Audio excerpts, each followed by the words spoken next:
Laadaanii fi lalay jedhamu biyya Iraan baadiyyaa naannoo magaalaa guddoo biyyattii Teehraanitti lakkuu sammuu waliiniin yookaan mataa tokkoon waliin dhalatanii mataa yookaan sammuu tokko walitti qabu malee qaamaanis ta'e ilaalchi isaanii biroo adda adduma.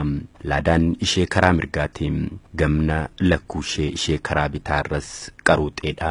Abdii hin kuttum jajjabduudha. Lalay ishee karaa bitaatiin ni dallantii callisuus nama filattuudha.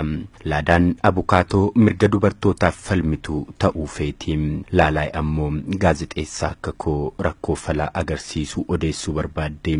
Maatii hiyyeeyyii baadiyyaarraa waan dhalataniifis namni magaalaa Teehraan jiraatu Soofiyaa jedhamu guddifachaa fudhate. Akka yaalaan adda bahanii jiraataniifis baay'ee ifaajan milkaa'uu dhaban malee.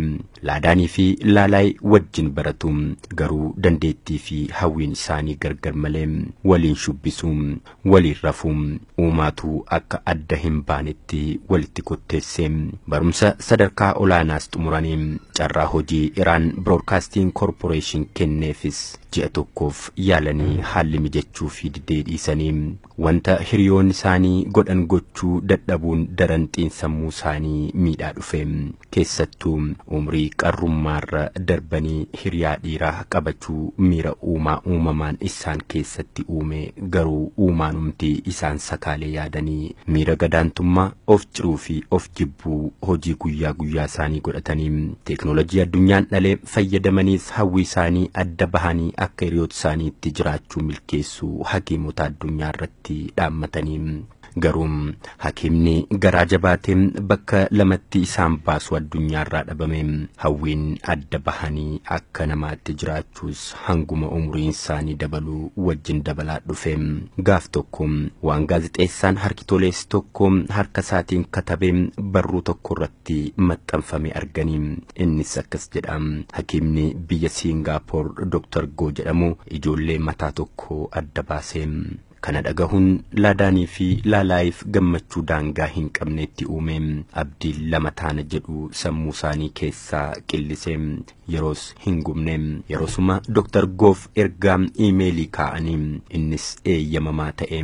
Gara Siingaapoorittis imalanii. Dr. Goom hakiimota ciccimoo addunyaarra jiranis qindeessee akkamiin yaala baqaqsanii wal'aanuu hawwii isaanii milkeessina jedhanii. Firii qorannoo doktorichaanis danqaan guddaan hiddi dhiigaa isaanii sammuuf dhiiga raabsuu harki 70 kan waliinii ta'uu isaatiin. Kanas gaafa adda baasan tokkoof namtolchee gochuun akka danda'amu garaatti yaadanii. Seenaa yaalaa keessatti garuu namni jabaan mataa yookaan sammuu tokkoon dhalatee kan adda bahee hin jiru.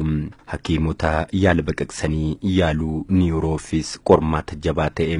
Laadaanii fi Lalaaniifis carraa qaban lama ta'uu itti himanii adda baatanii jiraachuu yookaan du'uu. Isaanis itti yaadanii filannoo lachuufuu eeyyamamaa ta'uu isaanii jechuunis adda bahanii jiraachuu yookaan du'uu filatanii jireenya sammuu tokkoon lama ta'anii jiraachuu filannoo isaanii sadaffaaf kaardii diimaa kennanii erga adda baanee eessaa fi akkamitti jiraanna jedhanii qoosaa hawwii makatee haasa'anii. Ani xiqixiqii kee jibbeeraa sibiraan bada jetteen Lalay. Laadaanis bade garuu lakkoobsa keenaa dhiisii siifin bilbila jettee deebisteefi. Yaala isaanii duras gaazexeessootaaf ergaa kaa'anii guyyaan dhalootaa isaanii waggaa 29ffaan hospitaalichatti kabajameefi.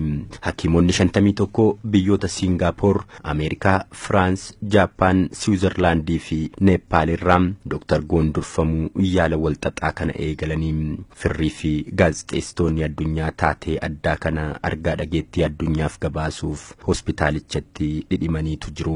Yaala baqaqsanii yaaluu sa'a 13 boodas wanti dursanii hin yaadne isaan mudate. Sararri hidda dhiigaa qaqalloo dhiiguu addaan kutuu didanii. Laadaan isheen seequu jaallattuu fi akka hangafaatti itti gaafatamummaan sochootu lakkuusheen adda baatee hirriba barabaraa du'aaf harka kennatte. Isheen callisuu filattuu fi darbees dallantuu Laalaay obboleettii ishee sammuu tokkoon waggoota 29f waliin jiraatteerraa adda baatee jiraachuu eegalte. Daqiiqaa 90 booda gorora liqimsite. Achumaan addunyaattis nagaa dhaammatte. Dooktarri hakiimota dursaa tures of wallaalee sa'aatii 24 booda imimmaan cobsee boo'e.